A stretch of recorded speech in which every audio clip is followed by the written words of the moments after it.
Hello friends, good morning. आज हम protein की विस्तृत चर्चा करेंगे, प्रोटीन के बारे में पढ़ेंगे।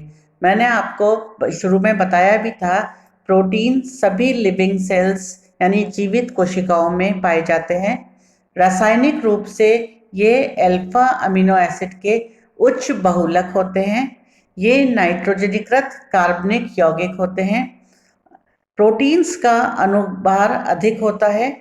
एक प्रोटीन में 100 या इससे अधिक अमीनो अम्ल की इकाई होती है, जिनमें 20 प्रकार के अल्फा अमीनो अम्ल होते हैं। तो प्रोटीन का मैंने बताया था कि जीवित कोशिकाओं में पाए जाते हैं और ये उच्च अनुभार वाले बहुलक होते हैं, और ये इनकी जो मोनोमर इकाई है वो अल्फा अमीनो अम्ल है। अब क्लासिफिकेशन ऑफ प्रोटीन्स, प्रोटीन्स का वर्गीकरण।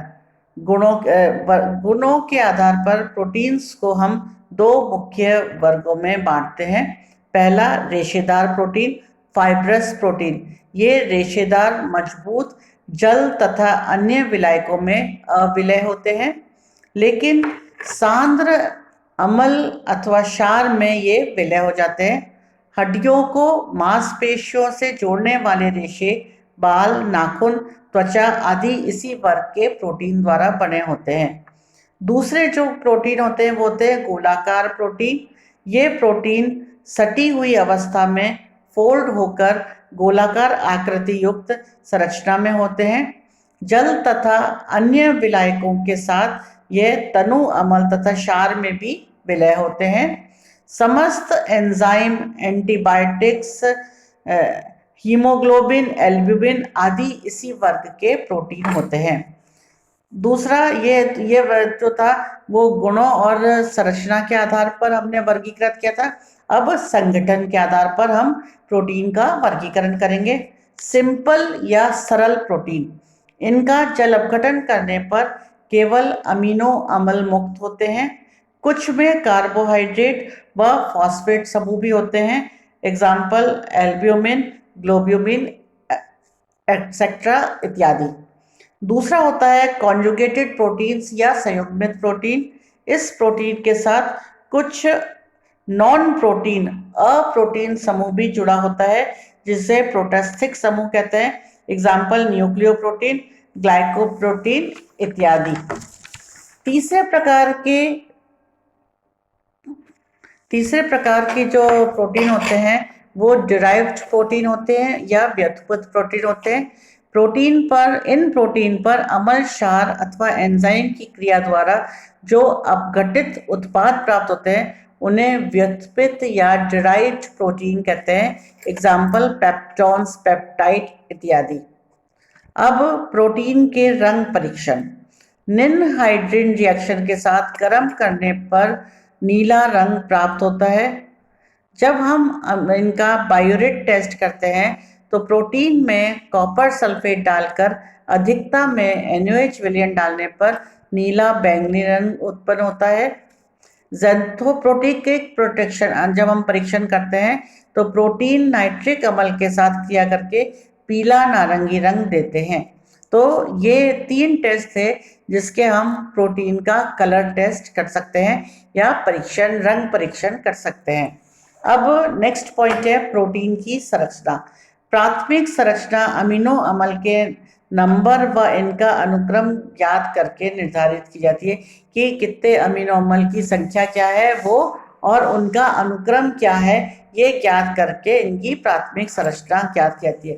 द्वितीयक संरचना 2 प्रकार की होती है। पहली अल्फा हेलिक्स संरचना। यह एक सरल पॉलीपेप्टाइड श्रृंखला है जो निम्न प्रकार है। आप चित्र में देखिए, पहले NH ग्रुप जुड़ा है और O से, ऑक्सीजन से, फिर हाइड्रोजन है, R है, कार्बोनिल ग्रुप जुड़ा है, फिर वापस ये श्रृंखला रिपीट हो रही है। ये अल्फा हेलिक्स संरचना है। इसमें पॉलीएमाइड अणु का मेरुदंड होता है, बैकबोन होती है, जिसके दोनों ओर एल्किल समूह फैले होते हैं। इस प्रकार यह संरचना स्पाइरल या सर्पिलाकार होकर हेलिक्स संरचना देती है, जिसमें विभिन्न भाग हाइड्रोजन बंध द्वारा जुड़े होते हैं। इसीलिए हम इसको अल्फा हेलिक्स संरचना कहते हैं। दूसरी जो इसकी संरचना है वो है बीटा लहरियादर चद्दर या प्लीटेड शीटेड स्ट्रक्चर। जब कई पॉलीपेप्टाइड संरचनाएं खुली हुई अवस्था में एक दूसरे के निकट होते हैं तो वे हाइड्रोजन बंध द्वारा चद्दर नुमा संरचना बना लेते हैं। ये पॉलीपेप्टाइड श्रृंखलाएं एक दूसरे के विपरीत बढ़ती है। इस संरचना के प्रोटीन मुलायम अवस्था में होते हैं। तृतीयक प्रोटीन, ये तो हुई आपकी सेकेंडरी प्रोटीन स्ट्रक्चर। अब तृतीयक प्रोटीन संरचना, त्रिविमीय गोलाकार प्रोटीनों की संरचना तृतीयक प्रोटीन संरचना कहलाती है। अब प्रोटीन से जुड़े हुए कुछ टर्म्स हैं जो कि इम्तिहान में पूछी जाती हैं। प्रोटीन डीनेचुरेशन एंड रीनेचुरेशन, यानी कि विकृतीकरण और कृतीकरण। अब हम पहले डीनेचुरेशन करेंगे। प्रोटीन प्रकाशीय सक्रिय होते हैं। जब इन्हें गर्म किया जाता है अथवा अम्ल क्षार या अल्कोहल से क्रिया करवाई जाती है तो ये स्कंदित या अवक्षेपित हो जाते हैं, प्रेसिपिटेटेड हो जाते हैं। इस अवस्था में प्रोटीन को हम डीनेचुरेटेड या विकृतीकरण कहते हैं। माना जाता है यह स्वरूपन के परिवर्तन या प्रोटीन के अनफोल्ड होने से होता है। डीनेचुरेशन या विकृतीकरण के कारण जैव क्रियाओं में कमी होती है तथा एंजाइम अक्रिय हो जाते हैं। तो यह तो हुआ विकृतीकरण और कृतीकरण, प्रोटीन्स का कृतीकरण, रीनेचुरेशन। ये डीनेचुरेशन की विपरीत प्रक्रिया है। डीनेचुरेशन ऊष्मा से प्रभावित होते हैं लेकिन रीनेचुरेशन की शीतलन पर कोई विशेष प्रभाव नहीं होता। एक और इम्पॉर्टेंट चीज हम पढ़ेंगे, रेप्लिकेशन ऑफ डीएनए, डीएनए की प्रतिकृति। डीएनए का आनुवंशिक गुण डीएनए की प्रतिकृति द्वारा समझा जा सकता है। डीएनए की द्विसूत्री श्रृंखला एक सिरे से खुलना आरंभ होती है। प्रत्येक एक सूत्री श्रृंखला एक पूर्ण स्ट्रैंड बनाती है तथा इसके लिए टेम्पलेट का कार्य करती है। जब डीएनए की मूल द्विसूत्री श्रृंखला पूरी तरह खुल जाती है तब एक जैसे दो नए डीएनए मॉलिक्यूल बन जाते हैं, अणु बन जाते हैं, जो कि पूर्व में एक थे। नया डीएनए अणु संतति कोशिका में स्थानांतरित हो जाता है और नए जीवन में शुरुआत होती है। तो इस प्रकार ये आनुवंशिक गुण बनाने में काम आता है। एक चीज और इस चीज से जुड़ी हुई है आनुवंशिक गुणों से, जेनेटिक कोड। अब आपका ये हुआ रेप्लिकेशन ऑफ डीएनए या denaturation of proteins, genetic code, इन सब पे शॉर्ट नोट आता है। जेनेटिक कोड क्या होता है? डीएनए अणु में आनुवंशिक सूचनाएं होती हैं। डीएनए अणु के एक खंड में क्षार युग्म एक विशिष्ट क्रम में हाइड्रोजन बंध द्वारा जुड़े होते हैं।